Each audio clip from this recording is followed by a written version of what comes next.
Magnifique. Et donc vous allez commencer à travailler. Exactement. Vous allez préparer quoi en attendant que je... Préparer, façonner les gnocchis, commencer à faire trop petites choses avec mes herbes. Magnifique, très bien. On vous laisse commencer le travail, je vous rejoins tout à l'heure.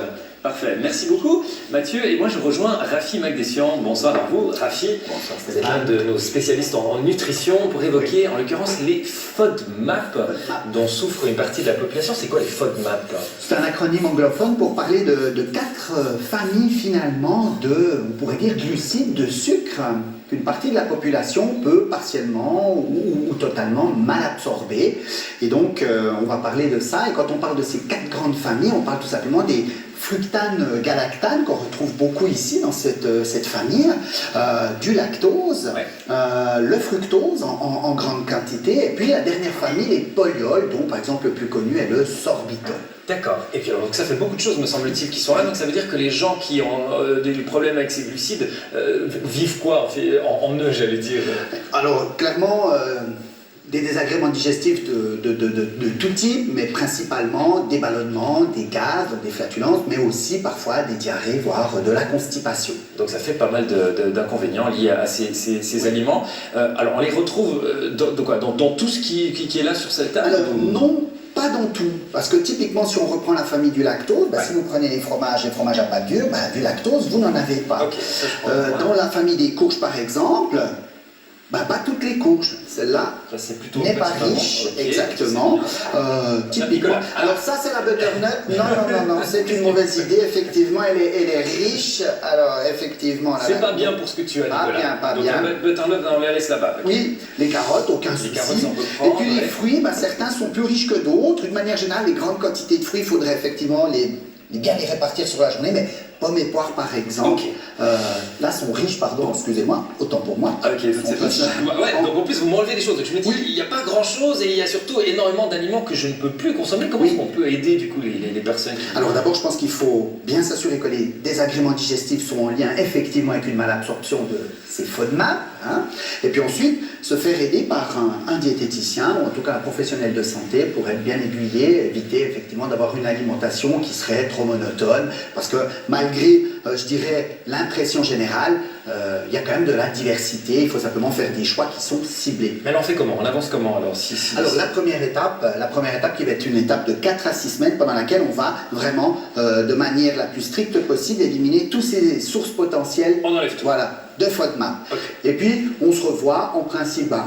On espère, il y a à peu près 75% des patients qui ont une nette amélioration des symptômes digestifs qu'on a décrits tout à l'heure. À partir de là, on fait l'étape 2, qui est cette étape de réintroduction sous contrôle. On va réintroduire famille par famille en augmentant graduellement les quantités pour tout simplement essayer de déterminer le seuil de tolérance de tout un chacun. Et puis la troisième étape, j'imagine, c'est petit à petit se dire que je peux revivre, réutiliser ces aliments, mais à petite dose justement. Exactement. Rediversifier au long cours l'alimentation autant que possible pour finalement avoir une alimentation variée, diversifiée et j'oserais dire aussi colorée que possible.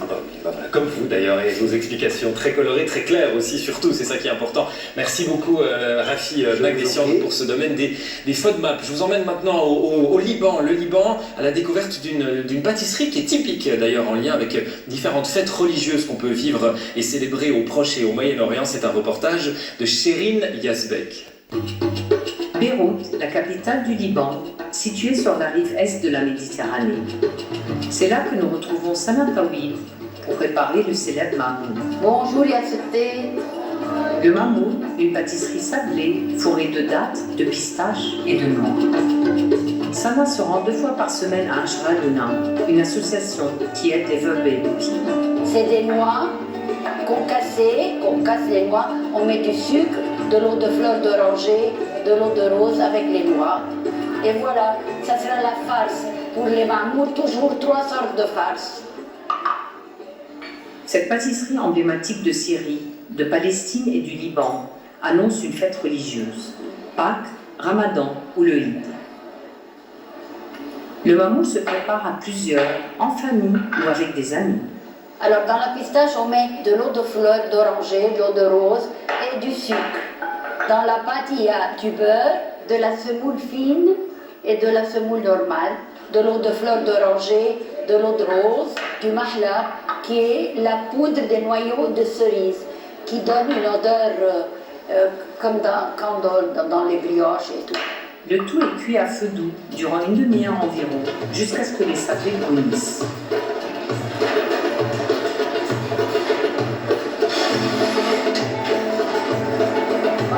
On fait de la confiture, on fait des gâteaux, un brunch tous les mardis. Le buffet du déjeuner bat son plein et les clients se observent allègrement.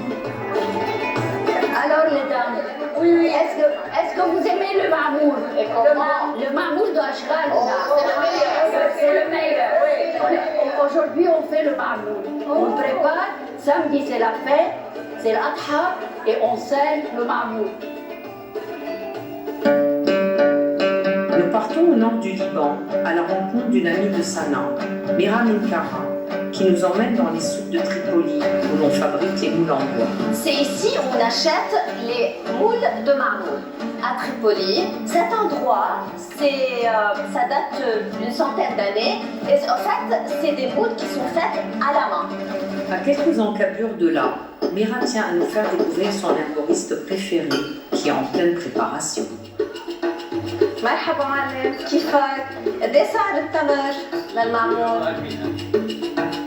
C'est d'ici, chez mon épicier préféré. Depuis le matin, Sana prépare le repas traditionnel de Eid al-Adha et qui se termine forcément par la dégustation des mamouls. Aujourd'hui c'est Eid al-Adha et je reçois mes amis, on fait un barbecue et on va manger dans le jardin. On va manger un déjeuner super, après on aura les mamouls. Les mamouls aux dattes, aux noix et à la pistache, préparés la veille, sont déjà sur les présentoirs. Comme ça a l'air bon, mais comme ça a l'air délicieux ce voyage au Liban, on revient en Suisse, et plus précisément en Gruyère, canton de Fribourg, avec vous Mathieu Meder.